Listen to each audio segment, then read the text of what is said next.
bienvenida a Kenneth Smith Ramos, ex jefe de la negociación técnica para el TEMEC. Kenneth Smith, como siempre, un gusto saludarte, bienvenido. Muy buenas noches, Yoli, qué gusto estar contigo. Igualmente, muchísimas gracias, como siempre, por el privilegio de tenerte por acá. Acaba de terminar la reunión entre John Kerry, el embajador de Estados Unidos, Ken Salazar. ¿Qué tal? Primero fue en octubre del año pasado, pues apenas en febrero y ahora el día de hoy. Yo creo que está mandando una señal muy concreta a Estados Unidos de las preocupaciones que tiene en materia del sector energético. Ya han puesto sobre la mesa este tema en varias ocasiones. Kerry viene con el propósito de insistir en la importancia de tener una política regional en materia de transición hacia las energías limpias. Y tanto él como la secretaria de Energía de Estados Unidos y el embajador Ken Salazar en repetidas ocasiones han señalado la preocupación que tiene Estados Unidos con la reforma constitucional en materia de electricidad que está en el Congreso de la Unión en este momento en México.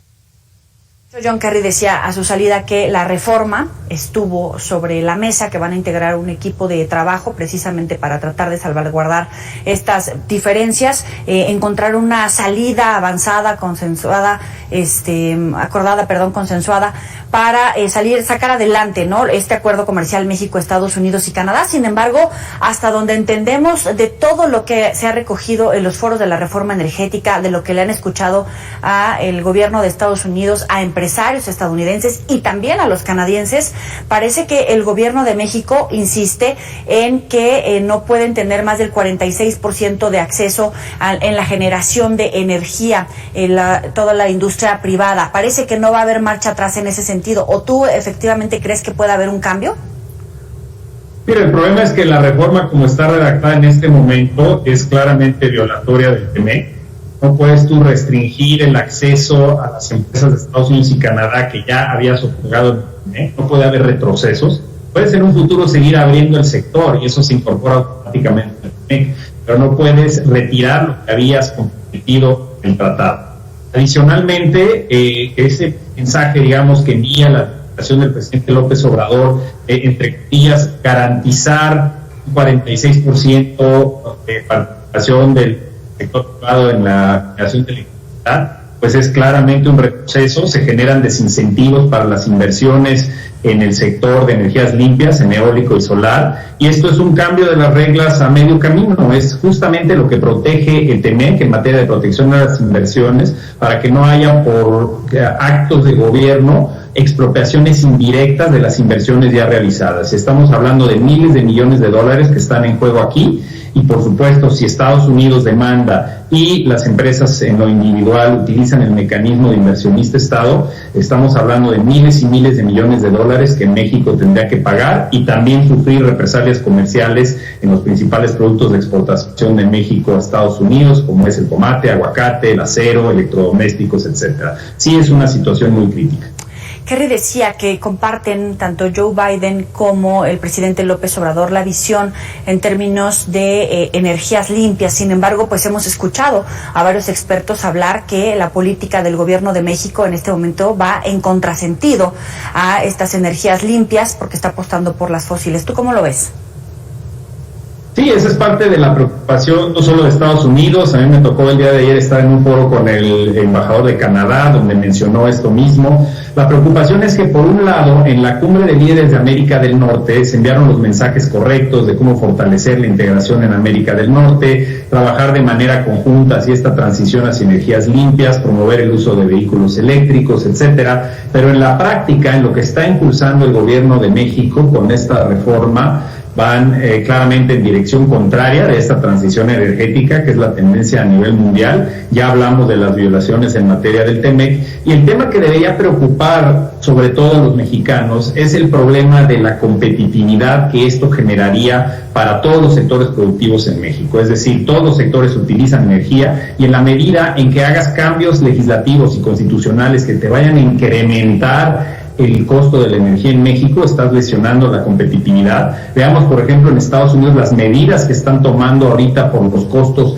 y el incremento de precios de las gasolinas a nivel mundial. Están considerando, por ejemplo, incrementar el porcentaje de etanol que se mezcla con las gasolinas como oxigenante para bajar el precio de la gasolina, porque ahorita el etanol está mucho más barato que la gasolina. México podría tomar medidas de esa naturaleza, por ejemplo, permitir 10% de etanol como oxigenante en las gasolinas, contribuir a la reducción de los precios de la gasolina, ayudar al medio ambiente, en lugar de estar utilizando miles y miles de millones de pesos de los contribuyentes para subsidiar las tarifas, los precios de la gasolina en las gasolineras. Entonces, hay decisiones de política pública que se pueden tomar, pero no son las correctas cuando vemos hacia dónde va la reforma eléctrica y muchas de las medidas que se han tomado en los últimos 2 años en materia del sector energético, también en gas y petróleo, etcétera.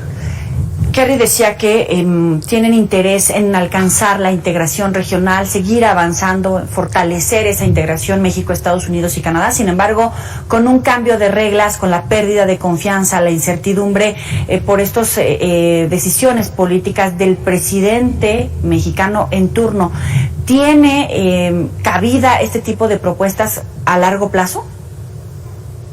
Lo que pasa es que ya tenemos una plataforma muy positiva de integración comercial y ahora la tarea es seguir construyendo el futuro de esa integración política, y uno de los pilares es considerar todos los elementos que pueden alcanzar un desarrollo.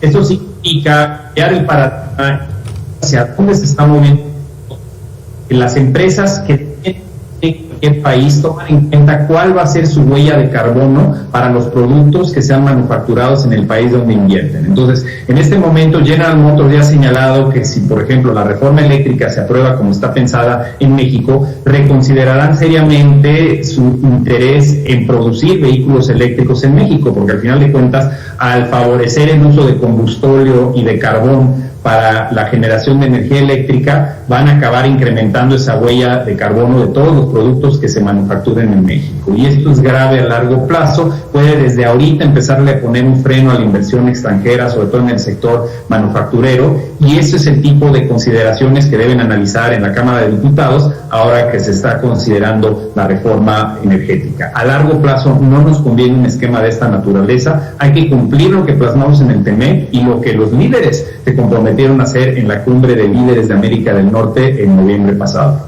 ¿Cuáles son las claves para la expectativa que tenemos para mañana? Porque todos los integrantes del gabinete mexicano decían mañana el presidente López Obrador hablará, y cuáles serían esas claves a las que tenemos que prestar atención.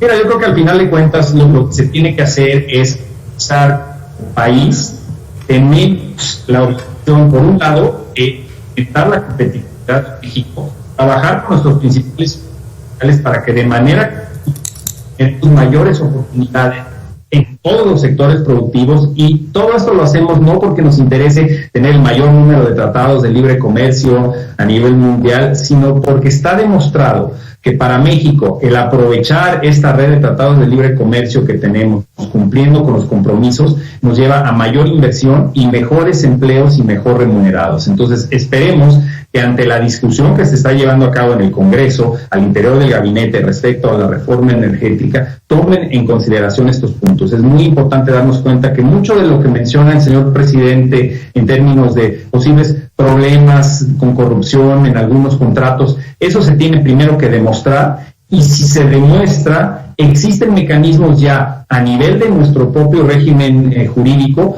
donde se pueden atacar esos problemas y resolver sin necesidad de hacer cambios constitucionales. El regresarle al Estado el control absoluto del sector eléctrico o el sector de gas y petróleo, como también pretende hacerlo esta administración, es un paso en la dirección equivocada.